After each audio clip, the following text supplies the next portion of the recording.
Greetings and salutations, this is Jason Silverain, and I welcome you to the beginning of my Crusader Kings 2 playthrough. Now, I do apologise that I can't remove the black borders of this video. I've tried changing the resolution to make it more compatible with the recording software, but as you can see, clicking does nothing. I literally can't do anything. I think it's to do with my monitor, so unfortunately I can't do anything about that. So we're going to go into single player, we're going to go into new game. I have literally got no save games because I wiped my Crusader Kings 2 save just to make sure everything's clean. I didn't have any leftover files from other mods before I started this. Now, we're going to start in the earliest period, which is going to be quite difficult for us, but let's do it. We've got the early Middle Ages, which starts with the fall of the Western Roman Empire in the early 5th century. Now, thankfully, we won't have the Vikings raiding us right from the start, but after 100 years or so, basically after an era or two, we're going to have Vikings coming for us constantly. So that's not going to be that much fun.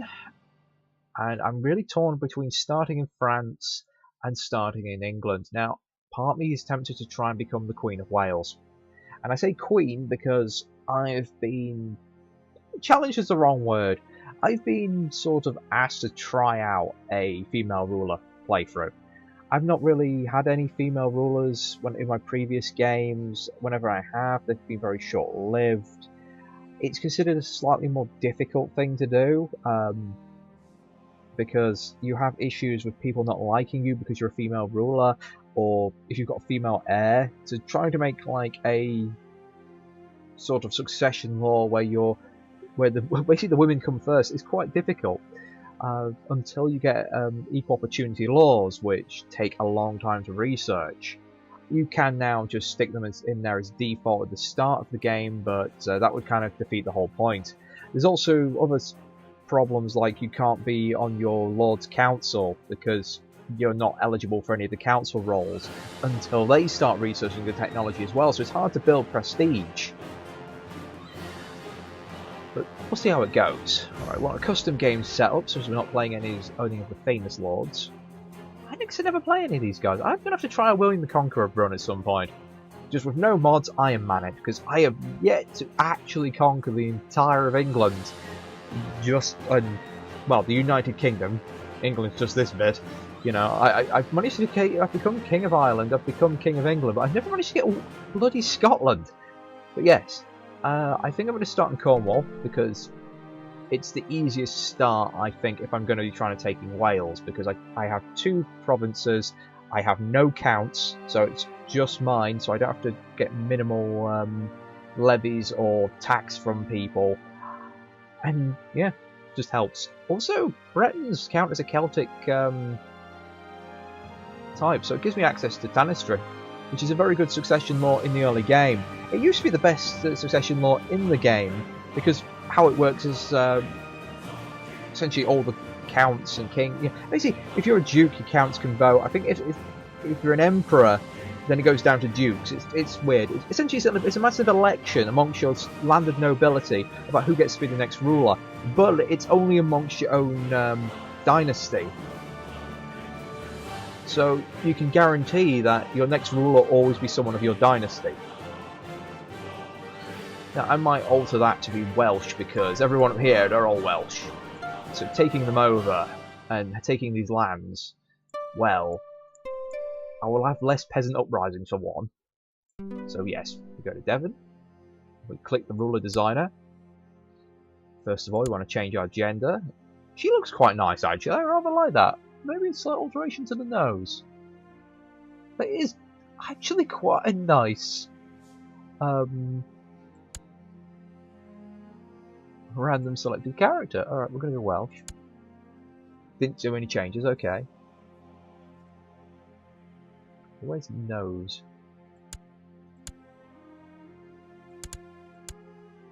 One of these people could just spend ages doing this. And it is going to affect all your kids as well, so it's worth doing. Yeah, I like it. It looks good. Coat of arms. That's nice. That's a very nice random coat of arms. I'm not too keen on the yellow, but it goes with that green. Let's make it white. And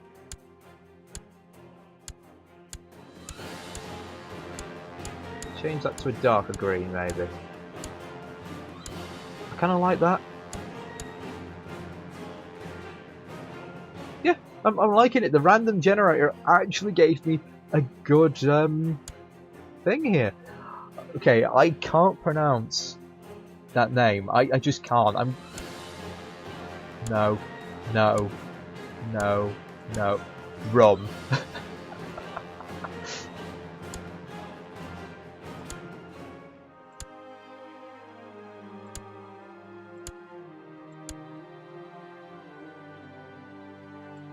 Alright, I know the dynasty name.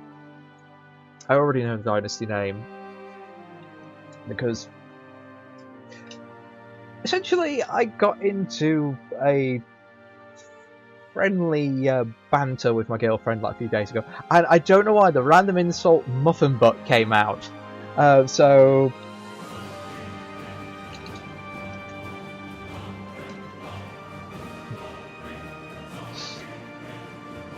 we're going to go with that. No, I do not want that as my culture. Wait, I thought I selected the culture and the appearance thing. Oh, that's interesting. So I can select different appearances and it's not tied to culture anymore. Huh, that's new. Okay, where's Celtic? Thank you, we want Welsh.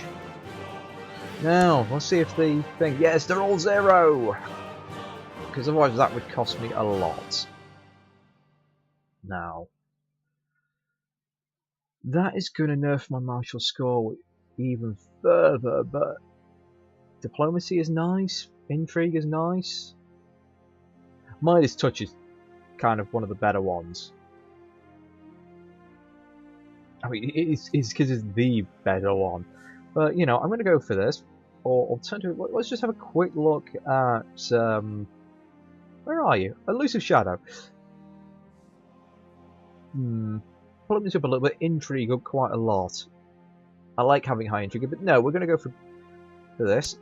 And it is a cheat. I'm considering the awkwardness and difficulty I'm going to have probably in the game itself. And the fact I actually want to show off things and discuss the game, having a slightly better character to begin with isn't going to break things too much.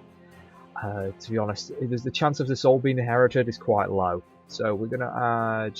No, we're going to do this from the top. Alright. Now, I actually did roll 3d6, classic D&D style, for a lot of these rolls. And I rolled 6 stats, but then I realised at the end of it, there's only 5 ones I need to fill in. So, what I have is a 17, a 14, an 11, a 15, a 16, and an 8. So what I'm going to do is I'm going to take that 17 and slap it in intrigue.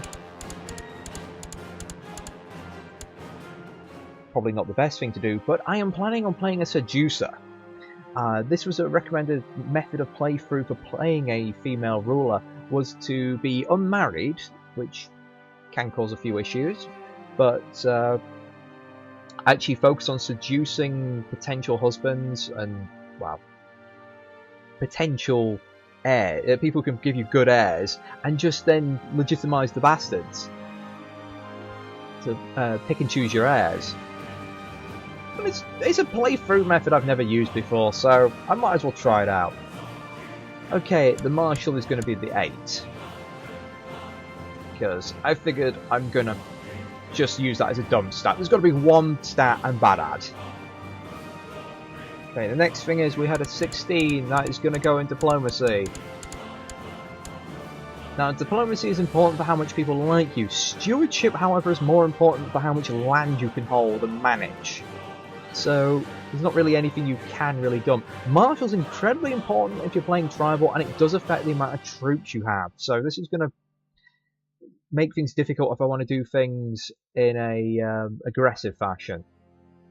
Okay, so stewardship, you are going to have the 14. Wasn't there a 15? Yes, there was a 15. So I'm guessing you will get the 14. Learning's going to be good for technology. I'd probably be better off with martial, but in terms of roleplay, I'm thinking learning's better. And I've got a leftover 8. No, I haven't got leftover 8, I've got leftover 11. What the hell? I'm gonna slap that into health.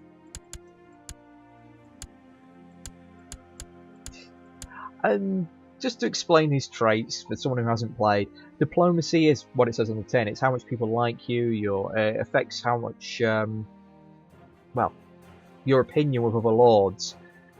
Martial affects your war score, basically the amount of troops you can raise, how good you are in leading those troops. Stewardship, again, managing lands, as I said before, taxation, stuff like that, all very important. Intrigue, not getting murdered. It's the most important thing. Not getting murdered is why I want that high. Also, it affects your own plot power and ability to pull off plots. And learning affects intelligence increases. No, technology increases, sorry. Did I say intelligence? I actually honestly don't know if it does anything else. I'll actually I'll have a look at the wiki and slap a link to that in the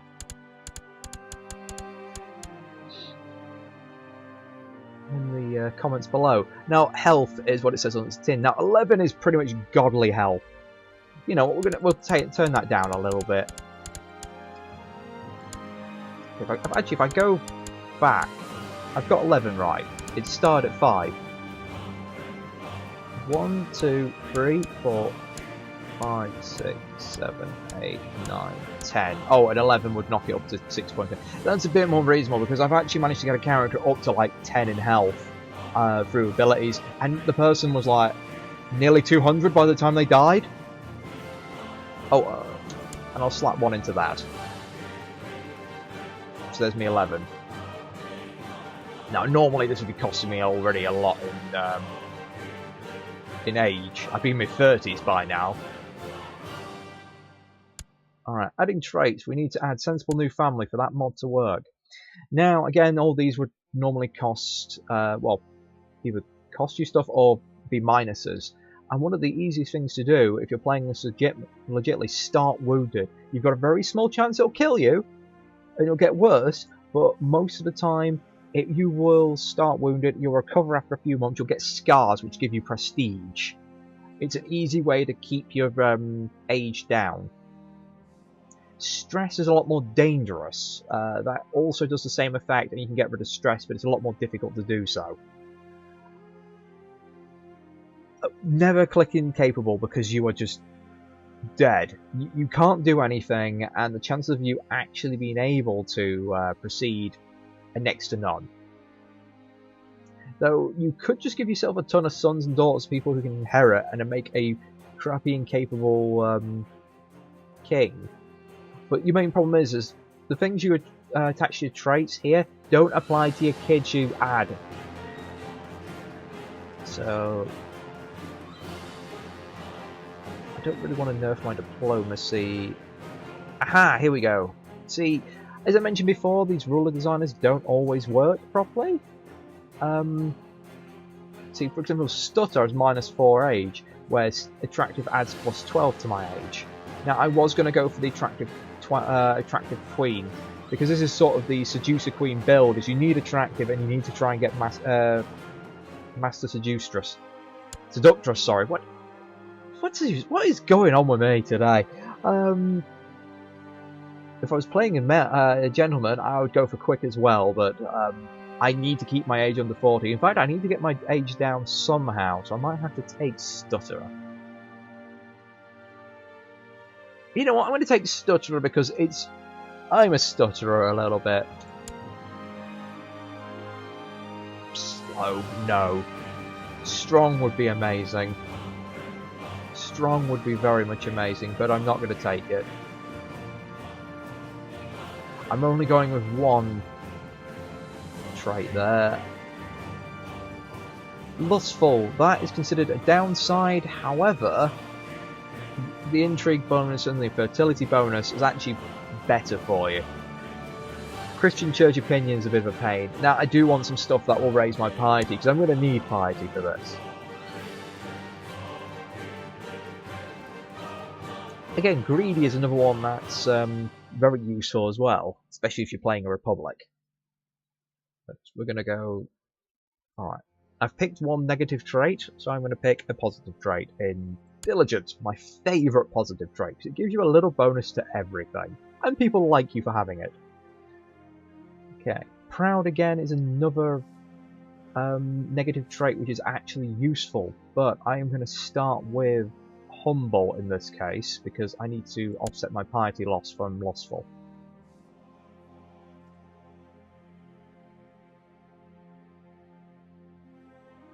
I'm going to nerf my diplomacy a little bit by taking Greedy, so there I've got 2 of each. And this is actually bad for me because I want to make an intrigue-based character, but I want to take... You know, actually, that might be a bit much. I can only have so many traits, and I really don't want to overdo this. Patient would be amazing. I love Patient. Patient and Diligent, best 2 stats you can have. So yes, I'll move away from the Virtues and Vices. I'm going to give myself that, because it's quite good. Ambitious is also a very good trait to have, but it's also very costly.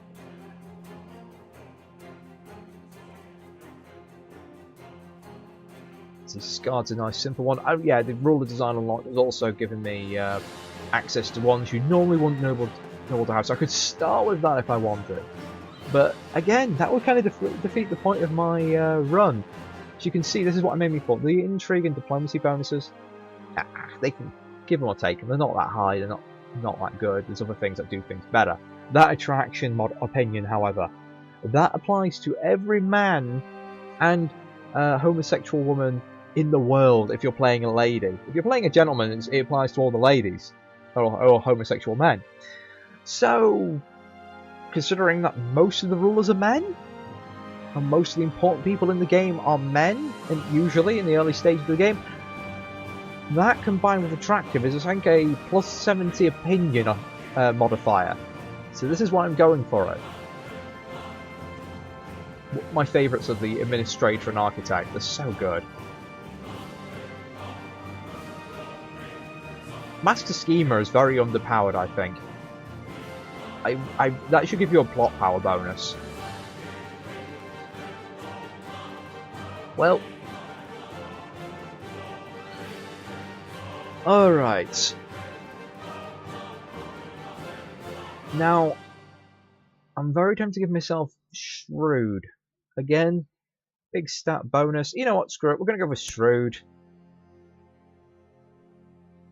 It's a bit of a cheat, but here we go. I can add years off and take, add years and take them off. This was another one for this particular character designer. It added like age things in. So I'm 24. I think that's a little old. You know what? I'm gonna cheat. We're gonna have 19, 18. New Queen just come to the throne, and I've sort of got the character I want. Quite high, well, quite higher than average stats. Holy crap! My diplomacy's 30. That base 16 is what's done it. Again, I said it was 3D. It was a roll on 3d6. It could have been like 7 and 8s all the way along the board. So yes, this has taken a little while, but this is our character. We're going for a queen run through, and next time we'll continue and actually start setting up, and we'll go through the beginnings of a kingdom.